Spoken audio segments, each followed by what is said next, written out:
During the Vietnam War, the Viet Cong built a massive network of tunnels from where they attacked their enemy. Hot, dark passageways said to be infested with snakes and spiders. Holy mackerel. I tell you, this is like living my worst nightmare. I am really claustrophobic. And the more I move down these tunnels, the tighter they seem to get. And they're spiraling down and down. I think I've gone down about 3 floors already. Can you believe that people lived down here? They lived and fought a war down here. It's a nightmare just to think about. 150 miles of tunnels riddled with booby traps. You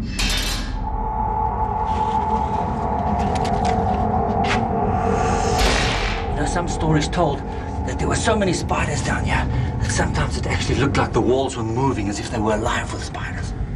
Just look at this. This is one of the old wells they dug. They actually had their own water supply right here inside the tunnels. But what's got my attention over here is look what they had to live with. And look at the size of this guy. Put my hand next to him. Look at that. I don't know what they are. And they scare the heck out of me. I can relate to the people who live down here, as I endured a similar nightmare during the 1970s when I was a soldier, 6,000 miles away in Africa. In the Angolan War, I would sometimes send down some of those tunnels to actually check for venomous snakes beforehand.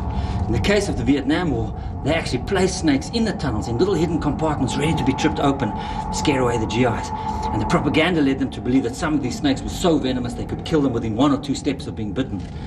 The interesting thing is that through the war, so many people have avoided these areas that there's an amazing amount of herpetofauna here now. Snakes that have been undiscovered, unidentified yet. And that's what I'm really interested in. I'd like to have a look around the jungles outside here. Let's see if I can find my way out of here. Ever since I can remember, I've been interested in dangerous and exotic wildlife. But for the past 10 years or so, I've earned my living from photography. Traveling from my home in southern Africa to the ends of the earth to photograph some of the rarest and deadliest creatures in the world.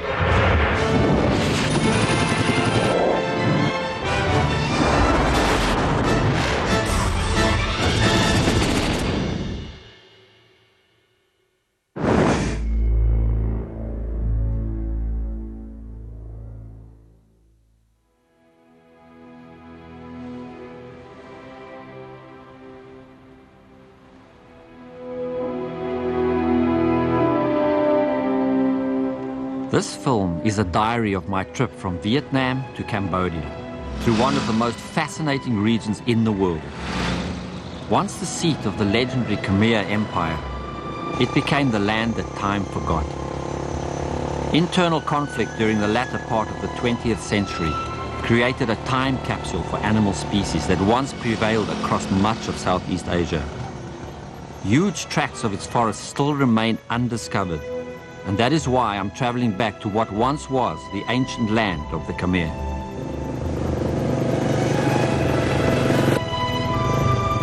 I'm on a personal journey that I've always wanted to make.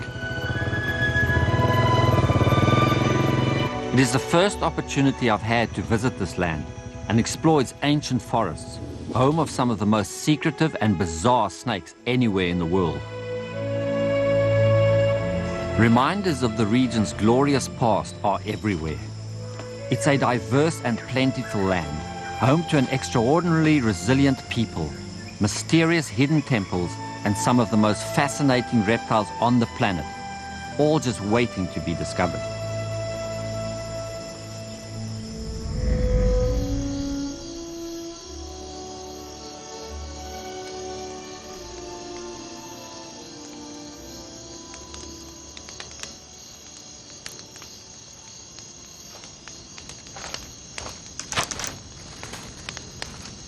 The weather's been playing havoc with my camp. There's been a lot of rain, humidity's terrific. And the reason I've come here is because I'm looking for some of the most exotic animals on the planet. Not the biggest, not the most venomous, not the strongest animal, but the most exotic, the most unusual animal that is seldom seen, that you never see in parks.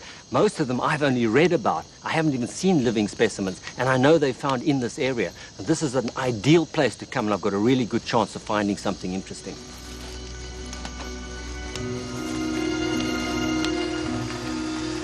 One of the snakes I'm actually hoping to encounter in this forest is the golden tree snake. This is also known as a flying snake, Now that's incredible because snakes can't fly, but there are some snakes that can glide, and this is one of them.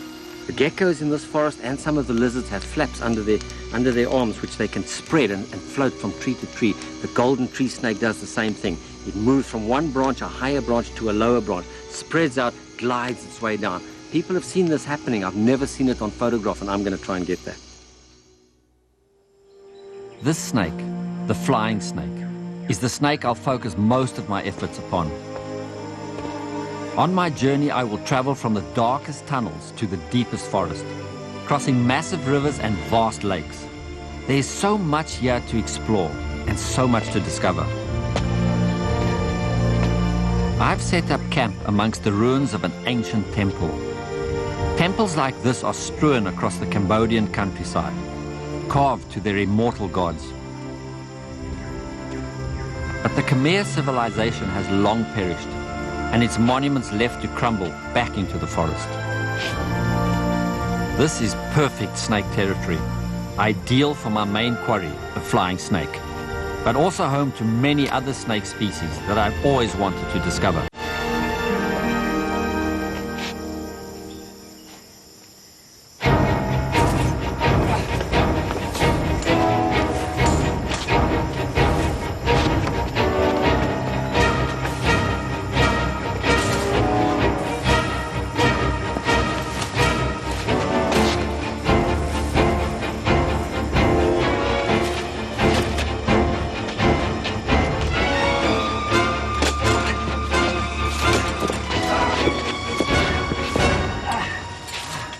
I've got him, but he's trying to pull away, and he's hooking onto a dead branch.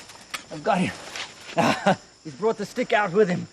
After all that chasing, I actually got him. Isn't he gorgeous as well?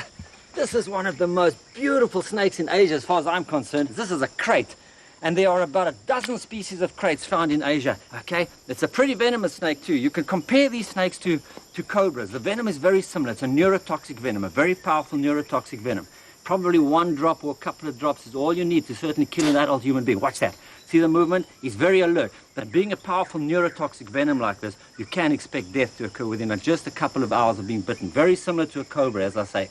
The fangs are very tiny, right in the front of the mouth.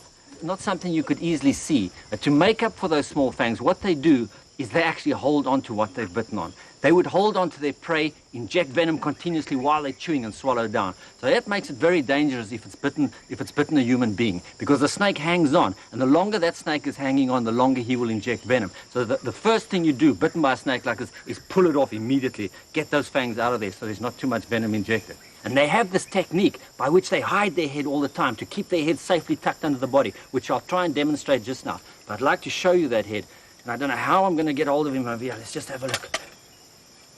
I just get hold of that. Opposite. Look at that. Can't get near him. I'd love to take hold of his head. So that, there we go. Got it. Okay. Just take him down and see what happens. So we'll just see what his reaction is. I'll just let him go very quickly. First thing he does is tuck his head under his body. Just fool with him a little bit. See how he covers his head. It's actually incredible. He doesn't want to see what's going on. If I can't see, maybe they'll just go away. And once the head is hidden under the body, the tail begins to move, mimicking and drawing the attention away from its head.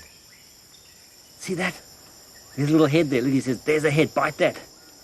Isn't that incredible? Look at that, I've got his head tucked under. He's trying to get a radar. Okay. Okay, so let me just tell you, you've been a good boy, thank you, I appreciate that. Look at him, isn't he gorgeous? Look at that. And remember, he's still a baby. I'm telling you, these guys get twice the size. They get long like this and they get thick like that. Beautiful snake. Oh, that's fantastic. I'm going to go let him go just over here. Beautiful snake. What an experience. Wasn't that incredible? I mean, he gave me a run for my money. I couldn't believe it. He kept disappearing through places and I had to run right around and get to him, and I finally got the photographs I wanted. But the snake that I'm really after, this flying tree snake, now that's a snake that's going to be a challenge. I mean, that guy's way up in the trees. You don't see them. They like greased lightning, and I still want to get a shot of him actually flattening his body and moving from tree to tree. That's going to be something that's really going to take some of my time. This is a diary of my expedition, which takes me through the region that once made up the ancient kingdom of Khmer. I've set up camp in the ruins of an ancient temple, hidden deep in unexplored and long-forgotten forests. The perfect environment to track down the elusive golden flying snake. But getting here was just as exciting as being here. This region has a huge variety of habitats, and that's why it's so species-rich. On the way, I traveled through 2 spectacularly diverse environments. Not a moment of my trip was without surprise and excitement. I began my journey at the mouth of the legendary and enigmatic Mekong River. It's the longest river in Southeast Asia and one of the wildest in the world, dominating this part of Asia. Until 10 years ago, there was not a single bridge, as the Mekong flowed its 2,500 miles from its source way up in the Himalayas. For centuries, millions have relied upon these waters. Empires were forged, battles fought, and great explorers perished. Even today, this river retains the reputation as a heart of darkness. This was a chance for me to find a very secretive snake that's right at home here amongst the mangroves. But this is also home to a wealth of unique and bizarre species. Look what I've got here. Right here in front of me, almost perfectly camouflaged, a real live horseshoe crab. This is one of the most primitive creatures found on our planet. These guys are so perfectly formed, so perfectly designed for living in the sea, that they basically haven't changed their shape for 240 million years. Incredible. These swamps here are just absolutely filled with stuff. This mangrove swamps is the place to find all the most unusual things. Okay, all his legs are tucked in under there, all fitted perfectly together. So he's a lucky guy. I found him and I'm going to release him. Then I caught a glimpse of a shadow moving through the water. Did you see that? I got him. Oh man. And he was right under the water. I just saw a black flash. I just grabbed quick, pulled him out. Look at that little monitor. I mean, there's lots of these guys now, but you don't often see them. They eat on everything. They eat little crabs, they'll eat frogs, they'll eat everything. Look at his nails he's got hooked under my thing. Look at those nails. See how he's clawing onto me? Holding on. They're sharp, razor-sharp little nails. These guys can run like mad, they can swim like mad, they can swim on the surface and underwater. I've got to get him off my arm. He's got such powerful claws. He's so small. They don't get very big, these guys. They stay about this size, sometimes a little bit bigger. And they're excellent swimmers. Look at him. Oh, come on, let go. Come on, get him off. Look at that. He's holding on to me. I'm going to be badly scratched. There we go. How's that? Is that all right? Yes. Just look how he's blowing his tummy up. Self-defense. They're puffing himself up, making himself as big, as powerful as possible, hoping that he'll have a chance to get away. If I tickle him a bit, you ticklish, look at those feet. He says, I'm ticklish, let go. I don't like that. Look at that. Isn't that incredible, hanging on to me like that? He's ready to go. He stands and pretends all the time, but he's ready to go. But this guy, I'm just going to let go in the water, and you'll see he'll duck under straight away. And he'll disappear. Let's get my tongs over here. You ready to swim?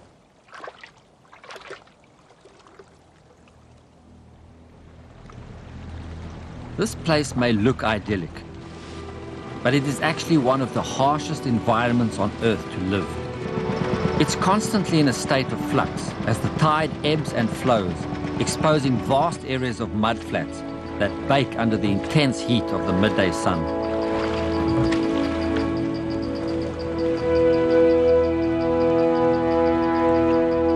This is an incredibly vast area and a difficult area for animals to survive.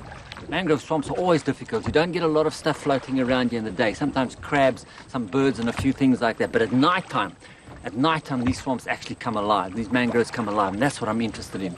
And a look at the nightlife coming out of the swamps here.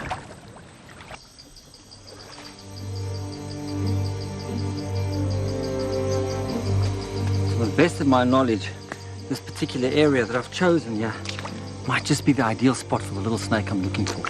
This is a very unusual snake. It's something that lives in mangrove swamps and only comes out at night. So you can imagine nobody ever encounters this snake.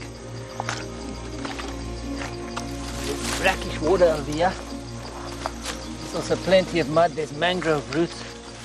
See over here, there's a couple of holes here, and over here as well. But a lot of different swamp animals make holes. The animal I'm looking for may be in one of these. What I'm going to do is just go back to the boat and get everything I need, get my camera and a few other bits and pieces, use this as a marker and come and wait this out. Earlier, I picked up some bait from fishermen with which to lure out my quarry.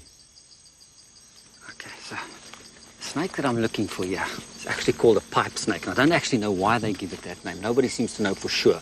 But one thing's for certain, it makes tunnels, and it may be that these tunnels are considered pipes.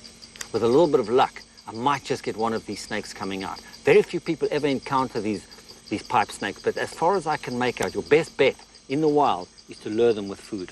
So what I'm going to do is just sit here with my camera ready and hope for the best. But this is a long shot.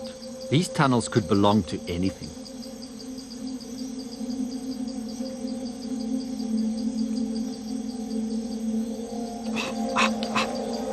I've got something. I've got a pipe snake. He's right there. I think he smelled the fish. His tongue is flickering. There he comes. He's coming out. He's coming out in full body.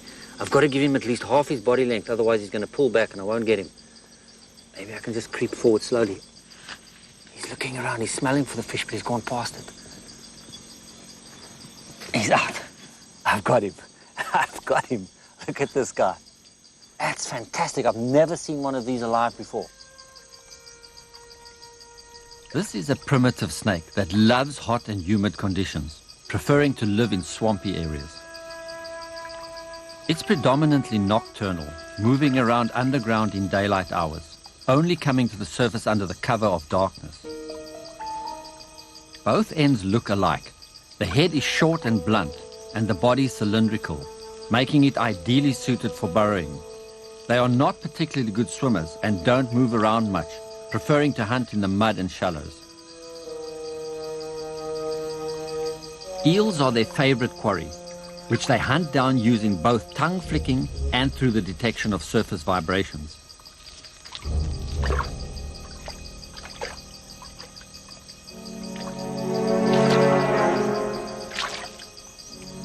Once they have latched on, they will constrict as they bite, finally devouring them with vigor, tail first.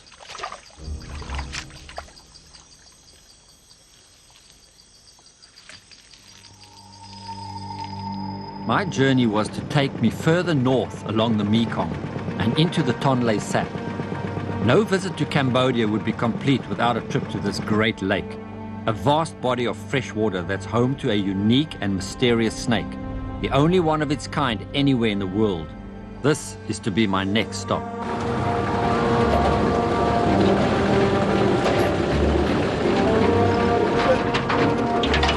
Just look at this place. It's wall-to-wall mud.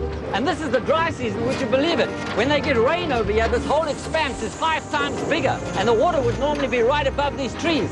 And even now in the dry season, it takes a 6-wheel drive monster like this to just get me through this mud to get to the village.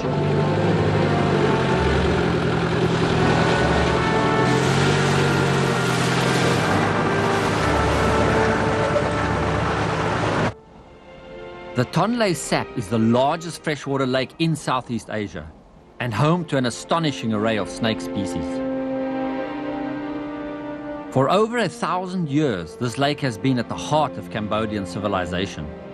It's an incredible natural phenomenon that provides fish proteins and irrigation waters for almost half the population of Cambodia.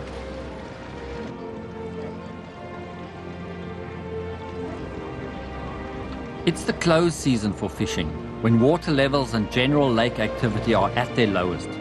It's a time for maintenance, repairs and gearing up for the fishing season ahead.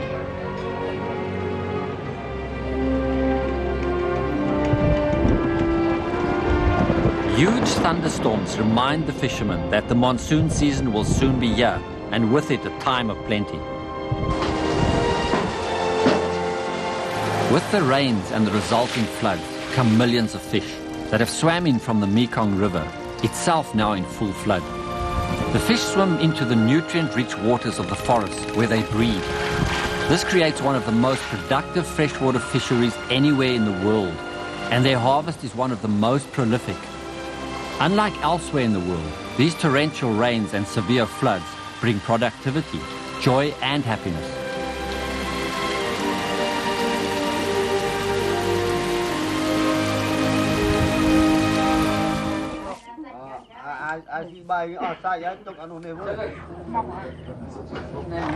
Just now the rain started pouring down. It was pouring down on the lake over here, and my fisherman guide suggested we pull over to one of these floating houses and take a break. I checked with the ladies here who were fixing nets here, and they said fine and welcome to join them. And then I heard the squeaking noise. I couldn't believe it. And I came to have a look here, and there's a whole crocodile farm here. There's a whole crocodile farm. There's hundreds of baby crocodiles here. Tiny little babies. Listen to them. Look at them chirping. They're so cute. These are freshly hatched little guys. Look at them. They're cute as anything. They're sweet little things. Hello. I just put my hand in. They got a whole handful of crocodiles. Look at all the crocs in here. Isn't that incredible? Tiny little ones. Very newly hatched. Look at him. Oh, look at that one showing his teeth. And getting excited. He says, oh, gee, we've all been feeding it so cute. Oh, we're so cute. Look at those fat dummies. Look at fat dummies, man. Aren't they wonderful? Crocodiles are gorgeous little things. Let's put them back here. I would like to go and have a look at the bigger cage then. In fact, see the bigger crocs. Amazing place. Things you see in Cambodia is mind-boggling.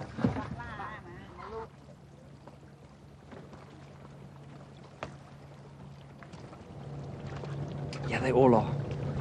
These are the bigger ones now. They're bred for their meat and skins. But the real shame is that the critically endangered Siamese crocodiles that once inhabited these waters have been hybridized with Indo-Pacific and Cuban crocs. This has produced a faster growing animal, which is much larger and much more aggressive than the pure Siamese crocodile. Many believe that if the new hybrids were to escape, they have both the size and attitude to become potential man-eaters, in addition to posing a direct threat to the remaining wild endangered populations, as they are able to breed with one another. There we go. Thank you. Thank you.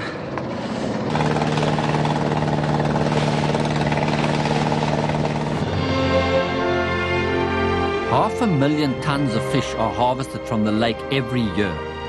But the fish traps inadvertently drown hundreds of thousands of water snakes.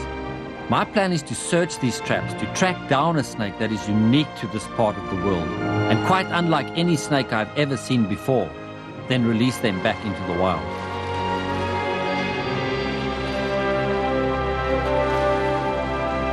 It's difficult to work like this. I got them. Got all the spikes out. That's what's holding everything in. I cannot believe this. Look at this. You won't believe what's going on in here. I've got to be very careful because I don't know what all these species are. There's a lot of different water snakes in this. I know some of them are venomous as well. They seem to be mostly water snakes. I just got to be careful. Sometimes cobras and stuff get caught in here as well. Look at all these snakes. Look at this. Ah, this is a file snake. Oh, I've never seen one of these alive before. And the reason it's called a file snake, I just got to get him together. I'm so excited. I can't believe it. I've never seen one of these alive. You'll have a look at the body. It's got this very rough texture. He actually hasn't got scales like a normal snake. He's got a really rough texture, which gives him the name file snake. Look at that. Got to get a good look at him. Looks like he's got a fish in him as well. Yeah, look at that. Do you see the bulge? Watch when I move it down. See how it moves down? When I bring him up again, it goes down. He's got something inside him. Maybe a whole lot of little fish that he swallowed down. That's fantastic. I'm so glad I've saved this guy. But the snake that I am after was still nowhere to be seen. I'm going to save them. They're not going to drown. I was rescuing more and more snakes to be released later. We went through dozens of traps and hundreds of snakes. We came across species that I'd never seen before. I think I see what I'm looking for in here. This is it. I think this is the guy I've been looking for. Wow. Another snake I've never seen in live before. Not even in captivity. I've only seen them in pictures. That is a tentacle snake, and you can see why it's called a tentacle snake. All you have to do is look at that head. Look at that. Isn't that incredible? That is the only snake in the world that has twin tentacles right on its nose like that. Nobody knows what the tentacles are for, but one theory is that it helps them when hunting. Tentacle snakes are wholly aquatic, only coming to the surface to breathe. They spend their entire lives in water, but in spite of this, they are surprisingly weak swimmers and are confined to slow-moving streams, rivers, and lakes. They anchor themselves by their tails to vegetation, from where they wait to ambush their prey. They go rigid and completely motionless, mimicking twigs or vegetation.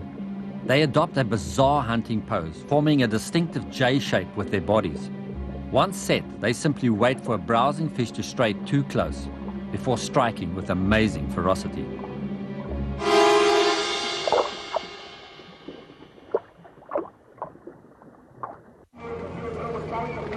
With all these people here and right on this lake, you'd probably think this is the last place in the world to actually come looking for specific snakes. And yet, as it turns out, because of the traps going on here, because of the fishing, it's been the actual perfect place for me to find exactly what I was looking for.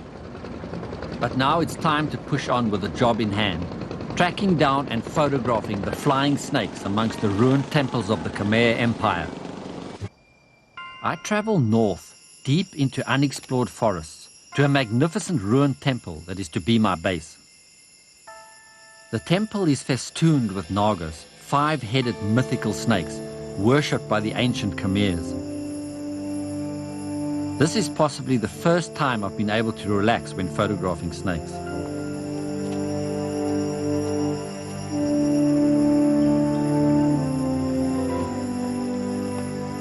This place is awe-inspiring, a feat of human engineering, now reclaimed by the forest, and the perfect habitat for the mysterious and bizarre golden flying snake.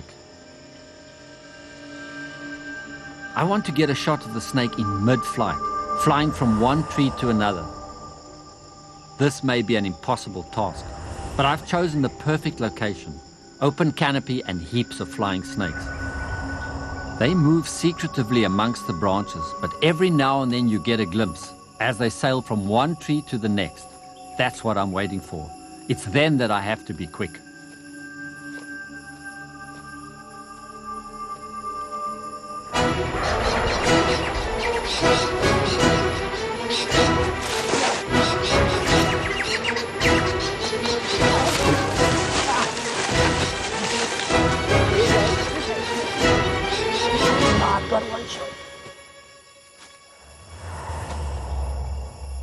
They move like greased lightning, and I'm after them all the time. I've even had birds calling, some birds calling, which was like alarm call, brought me right to a snake.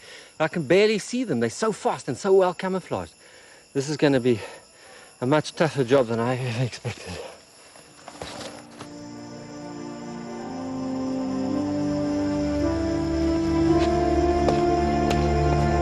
My trips are meticulously planned, as nothing can be left to chance, especially when you are working with dangerous wildlife in far-flung places. The preparations are extensive.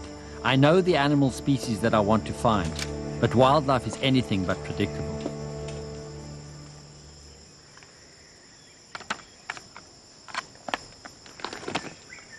Because my trips take me to remote areas, I always have to cater for every eventuality. You never know what can happen. I might fall and break an arm, I might trip and break a leg. You cannot tell. But I work with venomous snakes, and that's particularly dangerous. I always make sure that I've got a certain amount of serum with me. I try and have the right serum for the right snakes in the particular area. But of course, that only buys me time, even with serum. So I do have a satellite link up as well, so that if something really serious happens, and for instance, I am bitten by a snake, I can inject myself and treat myself, but I must get a link to a hospital immediately and get evacuated. These are special circumstances. Injecting oneself is not something I'd usually advise people to do, but out here, people come across snakes all the time.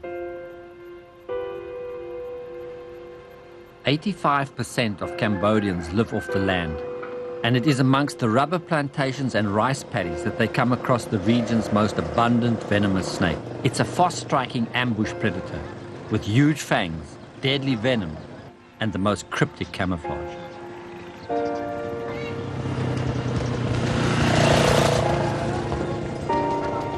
The snake lies in wait along the same tracks that people work and children play. It strikes with tremendous ferocity at anything or anyone that comes too close. Far too often, that is bare feet. Thousands of bites are recorded every year, but many more go unreported.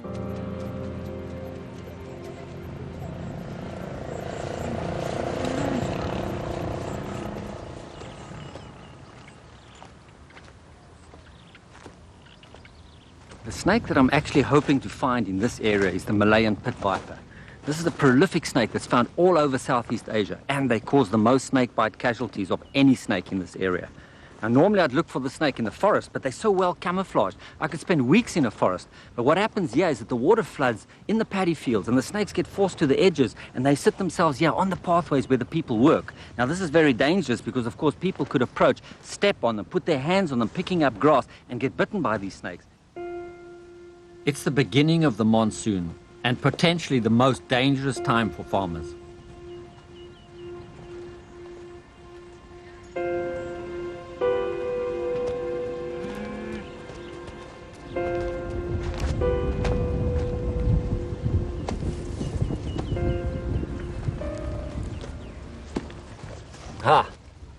Just look at this. Just look at this. Can you see that? Look at that. Just the nose. Remember what I said? Perfectly camouflaged. Incredibly camouflaged. Hang on. Just dump this down here. Look at this guy here. It's exactly what I'm looking for. Have a look. Tell me if you can see that. He's flashing the tongue at me. He can smell. He doesn't know what's going on. He's just checking out. Is he in danger or isn't he? I'm going to just pull him out and see if you can have a good look at his body and see what his sort of reaction would be. There we go. At the moment, he's not sure what's going on. Oh, he doesn't like that at all. Slightest movement. He's watching me. Okay, and he's got quite a long lunge, as you can see. Oh, look at that. He can stretch out quite far. And the little heat receptors are in between the nose and the eye. So if a mouse came past, he picks up the heat of that mouse. And even if it was in the dark, he'll still strike accurately at that mouse. Eh, you cross with me? Yeah. Oh, he says, I'm furious. I'm going to bite you if I get near you. Don't touch me. I'm going to bite. Look at that. Oh, it bit me right in the foot. Right in the foot. The venom is like a terrible blood and tissue destroying poison. It's not something you want to get bitten by because it causes terrible damage to the limb. Especially if it's in the foot, you'd cause a lot of necrosis. In some cases, you even have a limb amputated from a bite of a snake like this. All over Southeast Asia, they cause more bites than any other snake in Asia. Look at that strike. Look at that strike, okay? He's just lunging. He says, I'm furious. I'm going to kill something. They are terrified of this snake here. They call it, what they call the landmine snake, because it explodes out of the grass like this. And these guys know about landmines and exploding floor. So I'm going to catch the snake behind the head, expose those fangs, just give you a look at what I'm talking about. And this is the most dangerous thing. So I've got to be very careful, and I have to do it with the wrong hand because I've got to have my right hand on the head. So we're going to see if we can gently coax him into just keeping his position. Got to be very careful with this. You don't want the snake to panic. Don't want to hurt him. Definitely don't want to hurt me. He's very good. If he suddenly decides to rip himself loose, he can do that. So I've got to get a really good grip. You've got to have him just right. You gently hold him under the jaw and you put your top finger on top. That way you've got control of a viper. Okay, so now, plastic on top of the floss, very thin plastic. Under normal conditions, you put something in that mouth, he'll just pull the fangs back. But I bet you if he feels that, he's going to let us have it. Let's see what happens. Are you ready to go for this, boy? Feel your fangs on there. Let's see, watch the sheaths go. Oops, there we go. And look at the venom running down the side. Just a little bit, not such a lot, but then they only need a little. That's enough venom to kill something. All right? And the fangs are through. Maybe you can even see those fangs through the glass, through the plastic. Gently, I'm going to take those fangs out. Now the sheaths have been pushed back somewhat, so that exposes the teeth. Oh, he's pulling them back again. There we are. You can see the one very clear. That's a great example, because you've got one fang clear, as it would be when it bites. The other fang is still protected by the sheath. It's already brought the sheath back down. So that shows you both examples. That's a very long fang for a little snake like this. That's an enormous fang. Isn't that incredible? Look at that sheath on the other side. That sheath protects the fang when it's not in use. Keeps it covered, keeps it sharp, keeps it in good condition. Now, you've got to be very careful when releasing a snake like this, because those fangs are that long, he can slip them down the side of his lip and get to my thumb if I don't have my thumb in the right position. So, I have to take him very gently, and I've got to let go really quick, making sure that he's in the correct position, and let him swing free. Ready, boy? Here we go. Oh, there we go. That wasn't so bad, eh? Isn't that good? Oh, he says, that's nonsense. I bit something. Where is it? Where is it?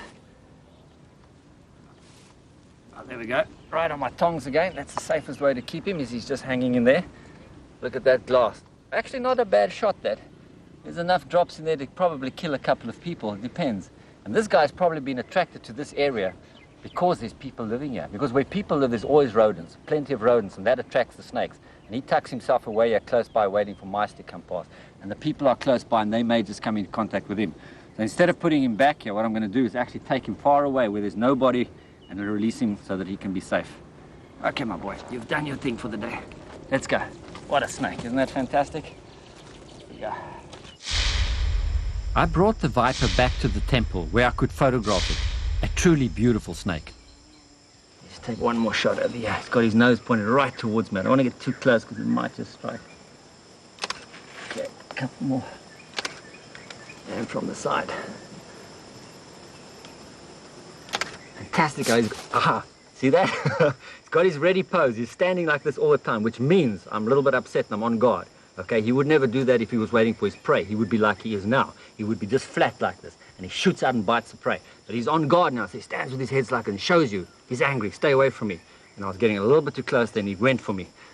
Luckily, I was just out of range, and I have no intention of going too close to this guy. And I feel better when the lens is actually right in front of me, and I can get a real close-up of the head like that.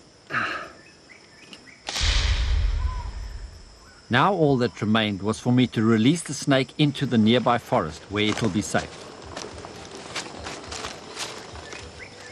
This is a perfect place. The same forest that is home to my toughest quest yet, finding and photographing the elusive flying snake.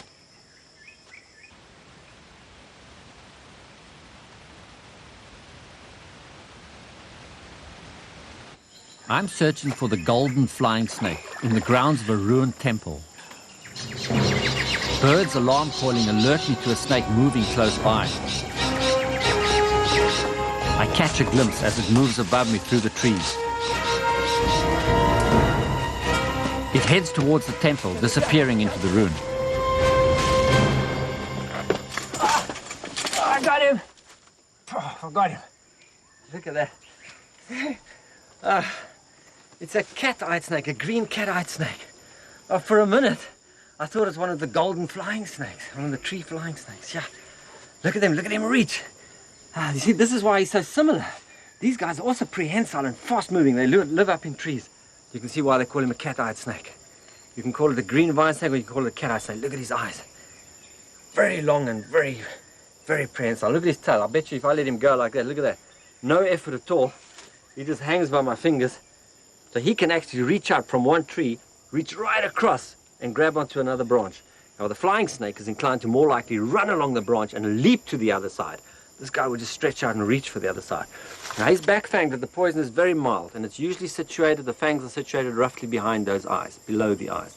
They've got little back fangs there. When they catch their lizards, their food, they hold onto it and they chew it down. They envenomate it with those teeth while they chew.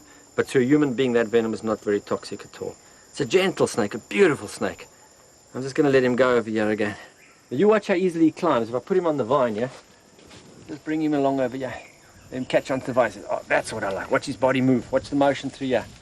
Even though I'm quite disappointed it wasn't a golden tree snake, a flying snake, but to find something like that is fantastic. I'm happy as anything. I've got a Dutch storm.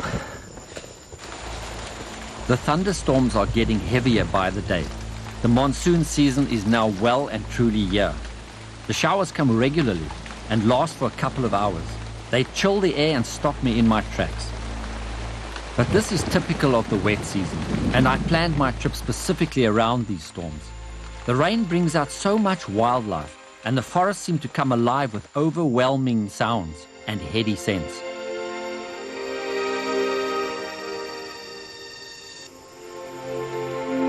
That night, I built myself a series of traps in order to discover who I was sharing the forest with.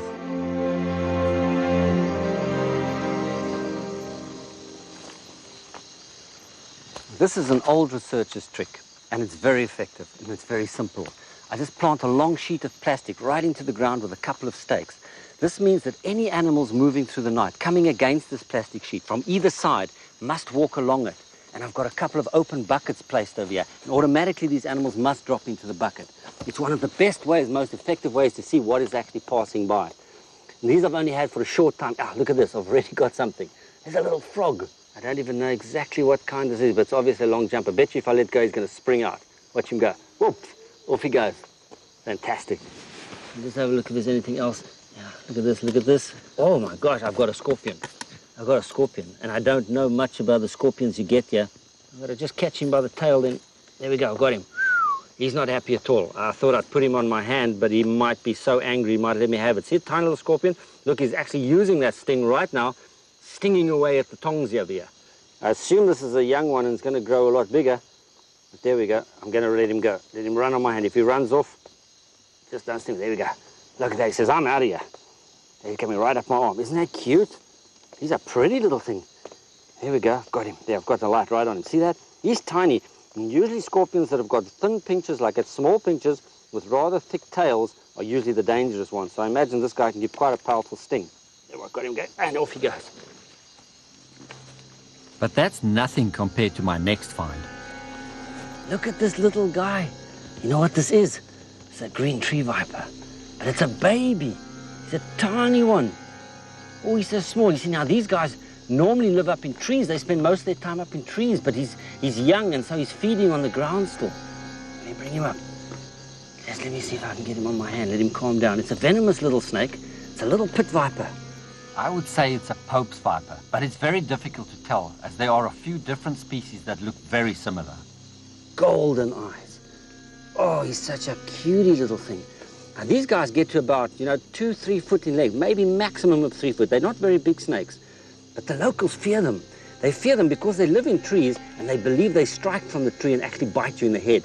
These guys are pretty timid and they live up in trees indeed, but they feed on frogs and lizards and stuff like that. So you'd have to come and really bang your head into him or something and give him a fright before he's actually going to bite you on the head. They hide themselves so well, you can imagine in amongst the green leaves, you would never see this guy. Look how very distinct the neck is from the head. The neck is so thin and the head is so broad, then you know straight away it's a little viper and you know he's venomous. Isn't that fantastic? That's gorgeous. I'm going to take him now and release him straight back into the forest and he can go and feed. It's getting towards the end of my trip now. Will I ever get my picture of the mysterious flying snake, or will I be going home empty-handed? I've been living out here in the heart of Cambodia for 6 weeks now. The oppressive heat, humidity and terrain are exhausting and taking their toll. I've been searching tirelessly through steaming forests to try and pin down the elusive flying snake. My only help is birds' alarm calling, and that is exactly what has alerted me to this one. This is proving to be one of my toughest missions, and I was beginning to think that I'd be going home empty-handed. But what happened next took me completely by surprise.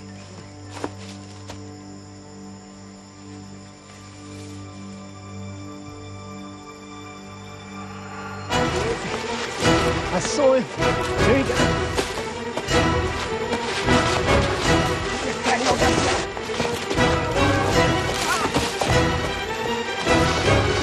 There he goes.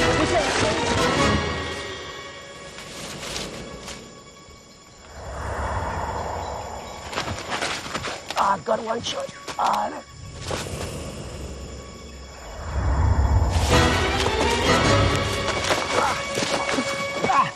I've got him.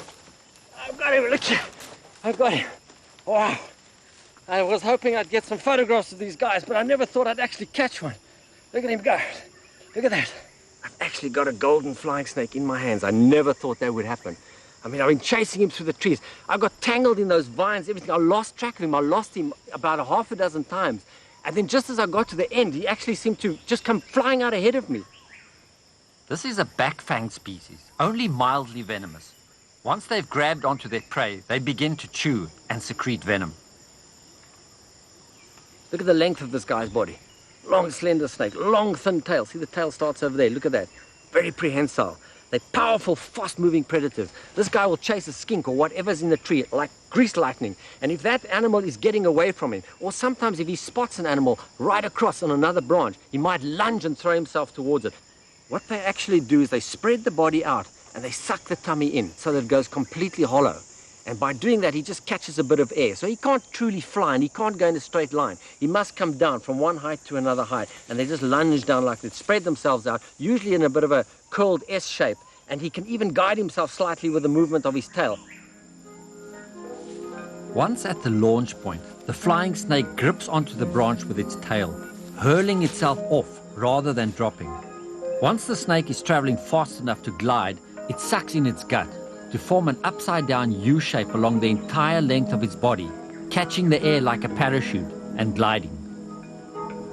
The snake undulates its body and twists its tail for balance.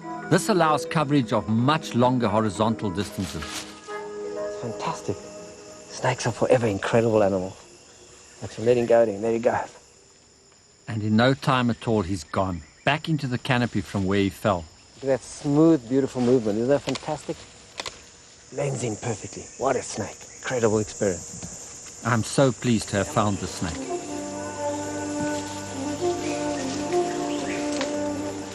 this has been incredible.